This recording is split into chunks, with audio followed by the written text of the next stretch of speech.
Je propose qu'on rentre d'emblée dans le vif du sujet avec un premier exposé sur l'implication du père, ce que la biologie peut nous apprendre. On parlait tout à l'heure de l'attachement mère-enfant. On sait que derrière, il y a un rationnel biologique qui explique cet attachement.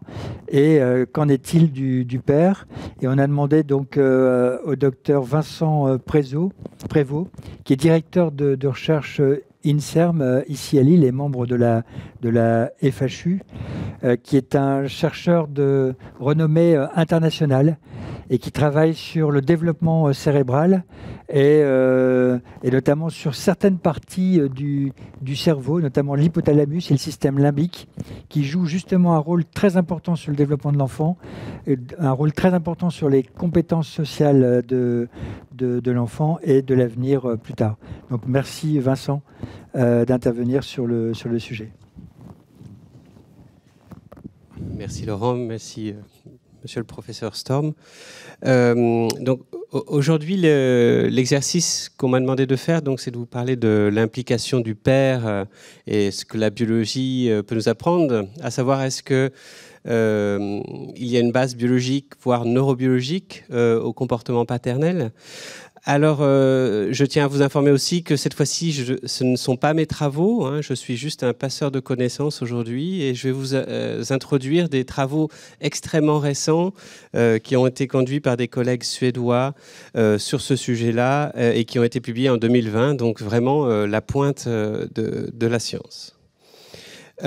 Et on va surtout parler d'une hormone, donc pas de l'ocytocine, comme l'a mentionné Laurent tout à l'heure, mais d'une autre hormone que vous connaissez tous, qui est la prolactine. Et la prolactine a été nommée comme ça car c'est ce qui va permettre la lactation chez la maman avec un nourrisson. Mais bien sûr, les hormones, donc, le plus souvent, n'ont pas qu'une seule fonction. Et vous pouvez voir sur cette diapositive que la prolactine, de manière très intéressante, est aussi impliquée dans le cycle de la pousse des cheveux, mais aussi dans le métabolisme, c'est-à-dire la capacité de notre organisme à gérer l'énergie que l'on ingère ou que l'on dépense. Et aussi la régulation du stress en agissant sur la glande surrénale et donc sur la sécrétion des glucocorticoïdes et aussi d'autres fonctions tout à fait pas attendues telles que la fonction osseuse. Mais donc cette prolactine est sécrétée que à un seul endroit de l'organisme. Et cette prolactine est sécrétée ici à la base du cerveau, dans une glande qui est attachée au cerveau, qui s'appelle l'hypophyse. Et dans l'hypophyse, vous avez ces petites cellules rondes vertes là, qui vont sécréter cette hormone prolactine. Et ces cellules qui sécrètent la prolactine sont appelées des cellules prolactotropes. Mais cette hypophyse est une glande qui est à proximité immédiate de l'hypothalamus dont a parlé Laurent. Et c'est en fait l'hypothalamus qui va contrôler la libération de cette hormone prolactine dans la circulation générale, et ce qui va permettre d'induire la lactation. Et les principaux neurones du cerveau qui vont contrôler cette sécrétion de prolactine sont les neurones à dopamine de l'hypothalamus qui vont se projeter, qui vont envoyer leurs axones et qu'ils vont libérer aussi cette dopamine dans le sang, et cette dopamine va aller agir dans l'hypophyse. Et là, de manière tout à fait intéressante, la dopamine, l'hypothalamus va en fait n'avoir de cesse que d'inhiber la production de prolactine. C'est-à-dire, le neurone à dopamine va libérer de la dopamine dans le sang et cette dopamine va réprimer la sécrétion de prolactine. Et donc, comme tous les systèmes hormonaux, il y a un système de boucle de rétroaction. Pour se venger, la prolactine qui est sécrétée dans le sang va elle-même rentrer dans le cerveau et aller inhiber le neurone à dopamine qui inhibe sa propre sécrétion. Donc on a appris en maths quand on était petit que moins par moins ça faisait plus. Voilà. Ce système permet à la prolactine d'être libérée, car la prolactine libérée va inhiber le neurone qui va l'inhiber, donc ça va permettre sa sécrétion. Donc voilà, c'est un peu complexe. Mais du coup, si un jour vous êtes en situation où il y a peu de prolactine de sécréter, eh bien là, pour le coup, vous allez plus pouvoir inhiber les neurones qui inhibent la sécrétion de prolactine, et donc du coup, vous n'allez plus avoir de sécrétion de prolactine parce qu'elle va être complètement inhibée par la dopamine, et donc vous aurez un échec de la lactation. Donc ça, c'est le principe de base de cette prolactine. Pourquoi je vous parle de la prolactine alors qu'on parle du comportement paternel? Eh bien, figurez-vous que la prolactine, on l'a appelée prolactine parce qu'on l'a découvert chez les mammifères, et y compris chez l'homme et chez la femme, pour contrôler la lactation. Mais ce gène, il existe avant l'homme, avant les mammifères même. Il existe par exemple chez les oiseaux. Et chez les oiseaux, ce gène de la prolactine est impliqué dans le comportement de nidification. Donc peut-être que là, vous allez voir un rapport arriver bientôt, mais non seulement il est exprimé chez l'oiseau, mais un autre type d'oiseau aussi, l'homme. La prolactine, le gène, était exprimé à la fois chez la femme et chez l'homme. Mais du coup, l'homme, il n'est pas capable d'allaiter un enfant. Donc quel est le rôle de cette prolactine chez l'homme? Donc là, c'est une question qui a été en suspens pendant plusieurs décennies. Peut-être que, bien sûr, cette prolactine va gérer toutes les fonctions qui ne sont pas liées à la lactation, mais peut-être d'autres fonctions. Et donc là arrive l'intérêt des recherches scientifiques, et notamment des recherches précliniques, c'est-à-dire pas réalisées chez l'homme, mais plutôt chez des modèles animaux. Donc que peuvent nous apprendre ces modèles animaux? Eh bien ici, on va s'intéresser plus particulièrement au rat mâle, au papa rat, et à la souris mâle, le papa souris, et comprendre quel est leur comportement paternel. Et là, on a un test tout à fait simple, que tout le monde peut comprendre, pour tester la capacité du père rat ou du père souris à s'occuper de ses enfants. Donc ce qu'on va faire, on va disposer dans une cage, là vous avez la souris ou le rat, des morceaux de coton en haut, en blanc, et on va disperser ces petits. Donc là, il y a 6 petits. On va les disperser dans la cage de manière très symétrique comme ça. Et on va attendre 1 heure et on va voir ce qui se passe. Donc là, on a fait ça à la fois avec un rat mâle. Vous voyez le gros rat mâle ici, les morceaux de coton, c'est petit. Ici, vous avez la souris mâle qui est beaucoup plus petite que le rat. Vous voyez ici en haut à droite. Et les cotons et les petits. Et qu'est-ce qui se passe quand on attend 1 heure? Eh bien, vous regardez, tous les petits ont disparu, le coton a disparu. En fait, le papa a construit un nid et il a été récupérer chacun de ces petits pour le mettre dans le nid. Donc, un papa souris très paternel. Maintenant, que se passe-t-il pour le rat? Eh bien, regardez, 1 heure après, le rat n'a presque rien à faire de ses petits. Enfin, vous voyez, c'est le désordre total. Donc, on peut dire que la souris est paternelle, alors que le rat ne l'est pas.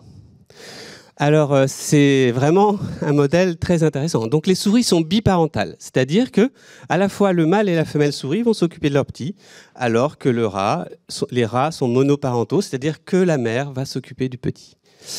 Cependant, donc là, je vous ai parlé de la prolactine au début, donc vous me voyez venir, et en effet, on va voir que ce qui est responsable de cette différence de comportement est une différence dans la régulation de la sécrétion de prolactine.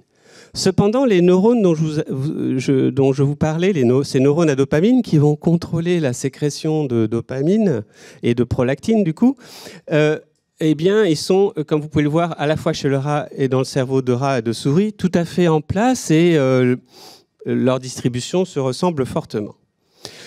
Cependant, les chercheurs ont vu, en étudiant l'activité électrique de ces neurones, Donc les neurones dans le cerveau, bien sûr, le cerveau c'est une grosse centrale électrique si on veut. Il y a plein de réseaux électriques dans le cerveau et l'un d'entre eux est formé par ces neurones qui vont sécréter la dopamine.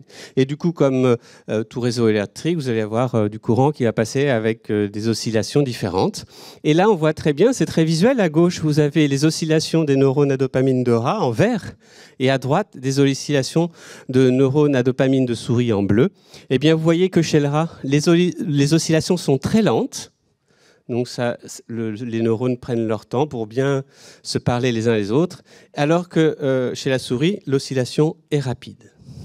Eh bien ça, figurez-vous, ça va se traduire par 2 modes différents de sécrétion de dopamine, l'hormone qui va inhiber la sécrétion de prolactine.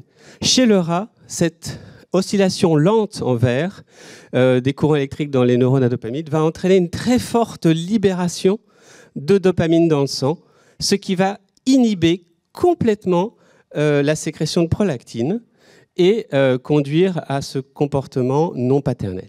Par contre, chez la souris, ces oscillations rapides empêchent la libération de dopamine. Du coup, l'hypophyse est contente, elle va se mettre à sécréter beaucoup de prolactine et permettre à la souris d'avoir un comportement paternel. Alors, est-ce vrai ?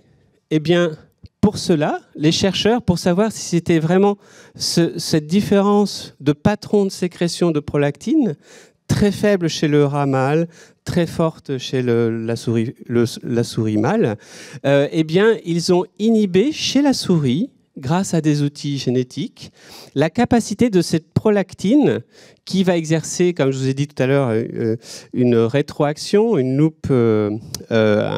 rétroaction sur le cerveau, d'empêcher la prolactine de se lier à ce récepteur, de cette prolactine à parler aux neurones et donc à les inhiber.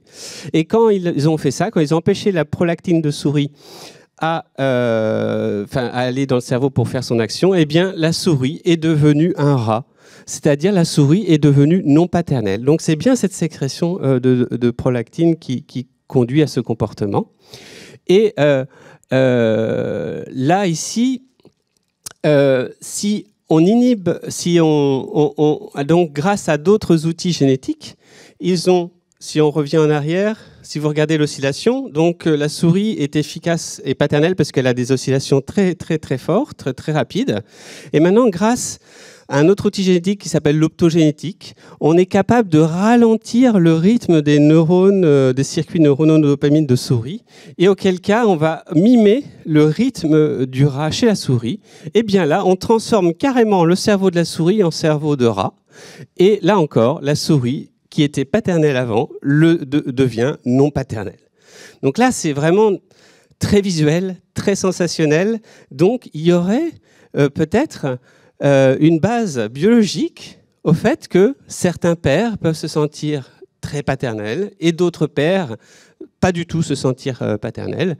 Et il se pourrait que ceci puisse être lié à la sécrétion justement de prolactine par ces personnes. Donc, il serait intéressant, par exemple, de conduire une étude clinique entre les pères qui s'avouent être pas intéressés du tout par la prise en charge de son enfant versus des pères qui sont très paternels, doser la prolactine et voir du coup si éventuellement chez l'homme ça pourrait être la même chose.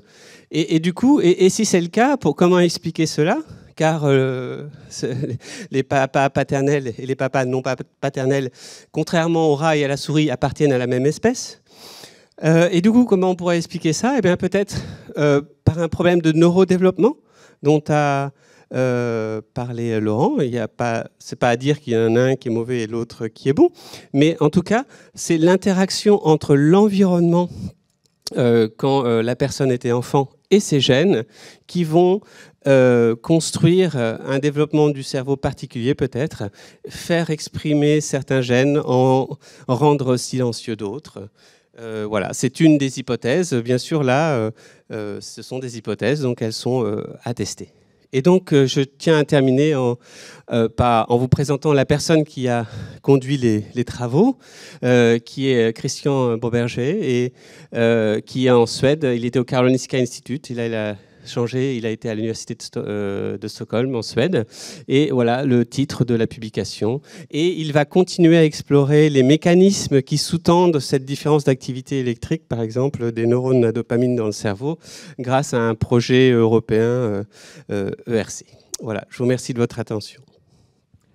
Grand merci Vincent pour cet exposé passionnant, parce que en fait on a besoin de rationnel, de bases physiologiques et biologiques pour comprendre les comportements et comprendre comment se modifient les comportements pour avancer dans la science. Est-ce qu'on a reçu des questions? Non, pas de questions sur le sujet. Alors moi j'avais une petite question éventuellement, mais bon, peut-être qu'il n'y a pas la réponse, hein, c'est peut-être de l'ordre théorique, mais je trouve ça passionnant, vraiment, cette expérience par rapport au rat et à la souris. Et je me demandais, est-ce que l'inverse a été fait? Parce qu'on a modifié, si j'ai bien compris, certaines choses au niveau de la souris et on a vu un changement de comportement. Est-ce que, à l'inverse, par rapport au rat, si on essaye de rendre plus rapide ces oscillations ou augmenter l'effet de la prolactine, est-ce que là, on a vu un changement de comportement plus paternel? Donc là, c'est une excellente question et ça n'a pas été fait dans l'étude là, car en fait, le rat est un animal chez qui les manipulations génétiques sont balbutiantes, alors que chez la souris, eh bien, c'est vraiment notre tube à essai et la transgénèse a été inventée et c'est vraiment développé chez la souris. Mais en effet, maintenant, on a des outils viraux qui pourraient permettre de tester ça chez le rat et voir si on peut transformer des rats en souris. Et peut-être aussi, après, on pourrait tester aussi des inhibiteurs des récepteurs à la dopamine pour voir ponctuellement si ça fait quelque chose. Mais la dopamine est aussi utilisée pour d'autres fonctions. En fait, la dopamine, c'est quelque chose qui est très utilisé pour le système de récompense. Donc, si on donne des antidopamines, on risque, par exemple, peut-être de créer une dépression chez la personne, ou enfin, de faire des choses, d'avoir des effets secondaires qu'on n'espère pas avoir, en fait. Mais voilà. Mais en tout cas, c'est en effet très intéressant et il faudrait qu'on l'étudie aussi chez le rat, bien sûr. Plein de pistes. En tout cas, là, nous avons une question qui provient du public. Quand vous parlez de l'enfance du papa, est-ce en lien avec l'attachement? Alors, c'est une excellente question. Alors, donc, c'est vrai que l'attachement, comme l'a suggéré Laurent, peut impliquer un autre type d'hormone qui est l'ocytocine. Et là, au laboratoire, il y a des chercheurs, notamment Sébastien Bourré, qui testent l'hypothèse que cette ocytocine, justement, va pouvoir moduler le développement des circuits hypothalamiques qui vont être plus tard impliqués, peut-être, dans le contrôle du métabolisme, ça c'est ce qu'il est en train d'explorer maintenant, mais peut-être aussi dans les circuits neuronaux contrôlant la paternité. Donc en effet, cet attachement qui est présent ou pas, la quantité d'ocytocine libérée par l'enfant grâce à l'interaction avec son père, par exemple, pourrait en effet moduler la construction des réseaux neuronaux dans le cerveau. Donc c'est tout à fait possible. Alors pour aller dans ton sens, en fait, ce qu'on sait sur les processus d'attachement au niveau biologique, c'est qu'au départ, ce sont, du fait de la proximité de l'enfant avec sa mère, c'est une activation d'un répertoire de gènes qui est bien identifié, à la fois chez l'enfant et chez la mère, qui aboutit finalement à cette production d'ocytocine qui favorise l'attachement. Donc, il y a au départ les gènes, et puis derrière, il y a l'environnement. C'est-à-dire tout ce qui favorise l'attachement parent-enfant, qui sont des mécanismes autour des gènes, des mécanismes épigénétiques qui viennent modifier le fonctionnement de ces gènes et qui font que l'attachement peut être différent d'une personne à l'autre parce que l'environnement est différent. Est-ce qu'on peut faire l'hypothèse que sur ce qui est lié à la prolactine, on puisse avoir des modifications épigénétiques par l'environnement qui pourraient expliquer des modifications du rôle des pères ou de l'investissement des pères dans certaines situations. Tu me poses cette question. Désolé, je lisais la question sur l'écran. Désolé, Laurent. Non, mais c'était aussi un commentaire, donc ça peut être... Mais tu peux répéter le juste... Oui, l'idée, c'est effectivement, il y a des facteurs environnementaux qui modifient le fonctionnement des gènes de l'attachement et qui, finalement, ont des conséquences à long terme sur le comportement de l'enfant, notamment ses comportements sociaux. Est-ce qu'on peut faire le parallèle sur la voie finalement de la prolactine pour les pères cette fois-ci? Ce qui est bien connu chez les mères, c'est effectivement cette voie de l'ocytocine, les facteurs génétiques et épigénétiques qui modifient les liens d'attachement, la qualité des liens d'attachement. Est-ce que pour les pères, on pourrait imaginer sur le système prolactine des mécanismes un peu similaires? Oui, tout à fait. L'épigénétique, l'hypothalamus semble être très sensible aux modifications épigénétiques. Donc, il est tout à fait possible que, en exprimant par exemple des gènes qui vont moduler la fréquence des oscillations du système dopaminergique, eh bien, on va avoir tout un arc-en-ciel de possibilités allant de l'oscillation très lente à l'oscillation rapide et tous les intermédiaires en fait. Parce que je pense aussi qu'il n'y a pas des papas non paternels du tout et très paternels, il y a tout l'arc-en-ciel de pères. Donc, et je pense que ce qui pourrait expliquer cet arc-en-ciel, justement, ce sont ces facteurs épigénétiques qui vont rendre plus ou moins prononcé le pattern d'activation des neurones d'un côté ou de l'autre, quoi. En effet, tout à fait. Et ça rejoint finalement la question qui vient d'être posée aussi par les spectateurs qui disent que c'est hyper intéressant déjà et peut-être que des stimulants prolactine pourraient aider dans les cas de difficultés postpartum pour faire le lien avec son bébé. C'est un petit peu la même idée si je comprends bien. Est-ce qu'il y aurait des choses qu'on puisse faire pour stimuler justement cette fameuse prolactine dans le postpartum ? Oui, c'est une piste très intéressante et peut-être même plus sûre que celle d'inhiber les neurones à dopamine, car c'est vrai que si on découvre en faisant une étude clinique que en effet les papas pas paternels versus les pères paternels, enfin les papas pas paternels ont beaucoup moins de prolactine que les pères paternels, eh bien c'est vrai que là on pourrait proposer une thérapie hormonale en donnant de la prolactine qui est la molécule naturelle, à des doses naturelles et en plus avec un rythme de sécrétion naturel. Du coup, dans ce cas, ça pourrait être en effet une piste pour rendre paternels des papas qui ne le seraient pas. Bon, maintenant, ça serait, par exemple, cette hypothèse-là pourrait être testée chez le rat, par exemple.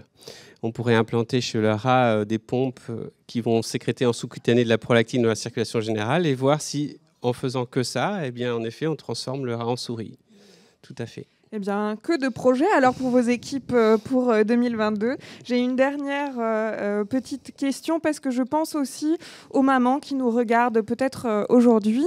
Et en tout début de présentation, vous avez évoqué le lien entre prolactine et lactation, allaitement.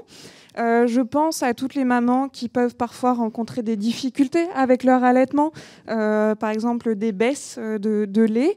Et je me dis qu'il y en a peut-être qui se disent bah mince alors, ça veut dire que j'ai pas assez de prolactine, ça voudrait dire que je suis pas assez maternelle, parce que vous savez, ça va parfois vite dans nos têtes pour culpabiliser. Est-ce que vous auriez quelque chose à leur dire par rapport à ça ? Alors là, je vais plutôt demander à Laurent ou à Kevin s'ils ont des informations là-dessus, parce que je pense que il y a peut-être des études qui ont été réalisées pour savoir si les personnes qui ont un déficit de lactation, donc là, on sait que ça peut être lié à une déficience en prolactine, mais est-ce que c'est toujours le cas ? Est-ce que ça peut être Et est-ce que, justement, en leur donnant de la prolactine, est-ce qu'elles réussissent à allaiter leur enfant ? Ça rejoint la question, pensez-vous que l'allaitement qui a une influence sur les taux de prolactine maternelle pourrait avoir des liens avec des variations du taux de prolactine paternelle. Je coupe simplement pour ajouter cet élément-là. En fait, ouais, je m'interrogeais en écoutant l'exposé. Est-ce que, parce que en fait, on n'a pas visiblement pour le père, finalement, le rôle de l'ocytocine n'est pas aussi évident que chez la mère. Et c'est plutôt donc la prolactine qui joue un rôle important sur les comportements paternels. Et donc on a l'impression qu'on a tout de même au niveau biologique des systèmes d'activation qui sont différents, même si effectivement ça concerne la parentalité, les liens parents-enfants. Donc je ne sais pas si... là, la question allaitement, prolactine, oui, mais la prolactine, comme tu le disais au départ, a peut-être pas le même rôle, même sûrement, chez la mère et chez le bébé. On voit bien la sécrétion de prolactine chez le père n'entraîne pas de sécrétion de lait. Donc, par contre, modifie son comportement paternel. Donc, on a l'impression qu'on a des systèmes un peu parallèles qui ont des fonctions un peu similaires, mais les mêmes hormones n'ont pas les mêmes effets chez l'homme ou la femme. Je résumerai les choses peut-être un peu comme ça pour oui, il a peut-être fallu trouver une nouvelle fonction pour la prolactine chez l'homme qui n'a pas de lactation, en effet. Ça s'appelle le dimorphisme sexuel, et tout à fait. L'environnement hormonal n'est pas du tout le même chez le père et la mère, et du coup, l'action d'autres hormones en fonction de cet environnement d'hormones sexuelles va peut-être être différent aussi, en effet. De quoi, en tout cas, rassurer toutes les mamans qui peuvent éventuellement s'être posées cette question. Une dernière petite question. Bonjour, est-ce qu'il ne serait pas mieux de travailler sur l'accompagnement social des pères avec des éducateurs dans les soins à donner à leurs enfants afin de stimuler la production endogène de prolactine plutôt que de traiter via un traitement qui pourrait faire passer la difficulté de parentalité pour une maladie ? Tout à fait, et je pense qu'on va en parler après, et c'est encore une fois une question et un avis extrêmement pertinent. To and fro.